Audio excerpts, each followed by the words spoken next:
Israel மீது தாக்குதல் நடத்திய ஏமன் இராணுவ படை. ஏமன் இராணுவ ஆக்கிரமிப்பு இஸ்ரேலில் உள்ள அஸ்கலான் மற்றும் ஈலட் பகுதிகளை குறிவைத்து ஏவுகணை தாக்குதல் நடத்தி இருப்பதாகவும் அது வெற்றிகரமாக இலக்கை அடைந்ததாக ஏமன் இராணுவ செய்தி தொடர்பாளர் யஹ்யா சாரி அறிவித்துள்ளார். மேலும் அமெரிக்க போர் விமானங்களை தாங்கி வரும் போர்க்கப்பலான USS ஹாரி ட்ரூமன் மற்றும் USS கார்ல் வின்சன் ஆகிய 2 போர்க்கப்பல் மீது தாக்குதல் நடத்தி இருப்பதாக யஹ்யா சாரி அறிவித்துள்ளார்.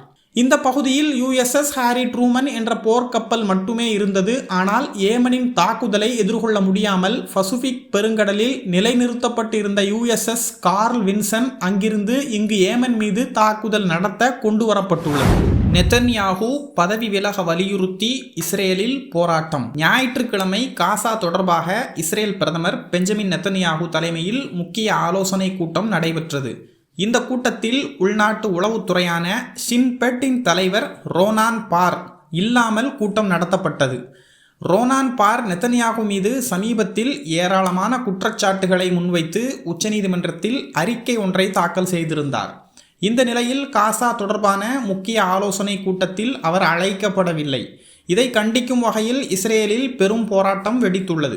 போராட்டக்காரர்கள் நெதன்யாகுவை உடனே பதவி விலக கோரியும் பணைய கைதிகளை விடுதலை செய்வதற்கான சாதகமான ஒப்பந்தங்களை மேற்கொள்ள கோரியும் போராட்டத்தில் முழக்கங்கள் எழுப்பப்பட்டன.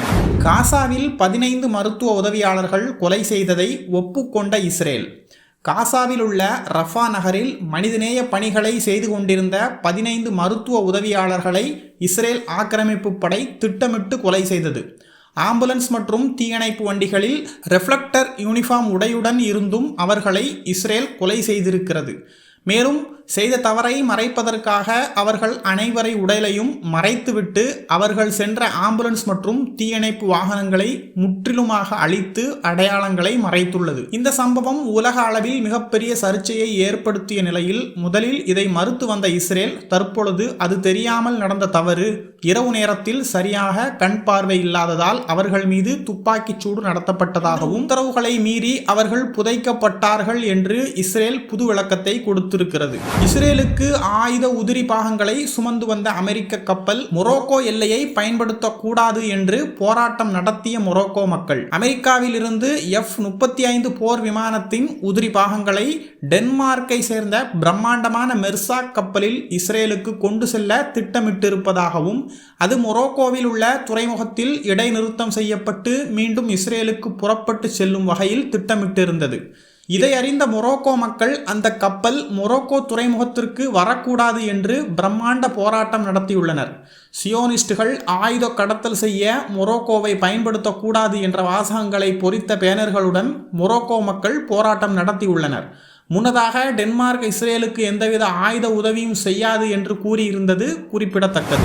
பிரெஞ்சு பாராளுமன்ற உறுப்பினர்களுக்கு விசா அளிக்க மறுத்த இஸ்ரேல். பிரான்ஸ் பாராளுமன்றத்தை சேர்ந்த 27 இடதுசாரி பாராளுமன்ற உறுப்பினர்கள் பாலஸ்தீன மேற்கு கரைக்கு வர திட்டமிட்டிருந்தனர். அவர்கள் அனைவருக்கும் இஸ்ரேல் விசா வழங்க மறுத்துள்ளது. சமீபத்தில் பிரான்ஸ் அதிபர் இமானுவேல் மேக்ரான் பாலஸ்தீனத்தை தனிநாடாக அங்கீகரிக்க இருப்பதாக கூறிய நிலையில் இஸ்ரேல் பிரான்ஸ் பாராளுமன்ற உறுப்பினர்களுக்கு விசா வழங்க மறுத்துள்ளது. போப் பிரான்சிஸ் மறைவு. காசா தேவாலயத்தில் சிறப்பு பிரார்த்தனை. போப் பிரான்சிஸ் மறைவை ஒட்டி காசாவில் உள்ள கத்தோலிக்க திருச்சபையில் சிறப்பு பிரார்த்தனை நடைபெற்றுள்ளது. மேலும் காசாவை சேர்ந்த ஃபாதர் கேப்ரியல் ரோமன்னெல்லி கூறும்போது போப் பிரான்சிஸ் போர் நடத்த கடந்த 1.5 ஆண்டுகளில் ஏறத்தாழ எல்லா நாளும் காசா மக்களுடன் தொலைபேசியில் தொடர்பு கொண்டு உரையாடியுள்ளார். கடைசியாக நடந்த ஈஸ்டர் தினத்தில் கூட போர் நிறுத்தத்தை வலியுறுத்தி பிரசங்கம் நடத்தியுள்ளார். அவரது கோரிக்கைகளை உலக நாடுகள் ஏற்க வேண்டும் என்று காசாவை சேர்ந்த ஃபாதர் கேப்ரியல் ரோமனெல்லி கூறியிருக்கிறார். போப் பிரான்சிஸ் மறைவை ஒட்டி லெபனானில் லெபனான் நாட்டு கொடி அரை கம்பத்தில் பறக்க விடப்படும் என்று அந்நாட்டு அரசு கூறியுள்ளது.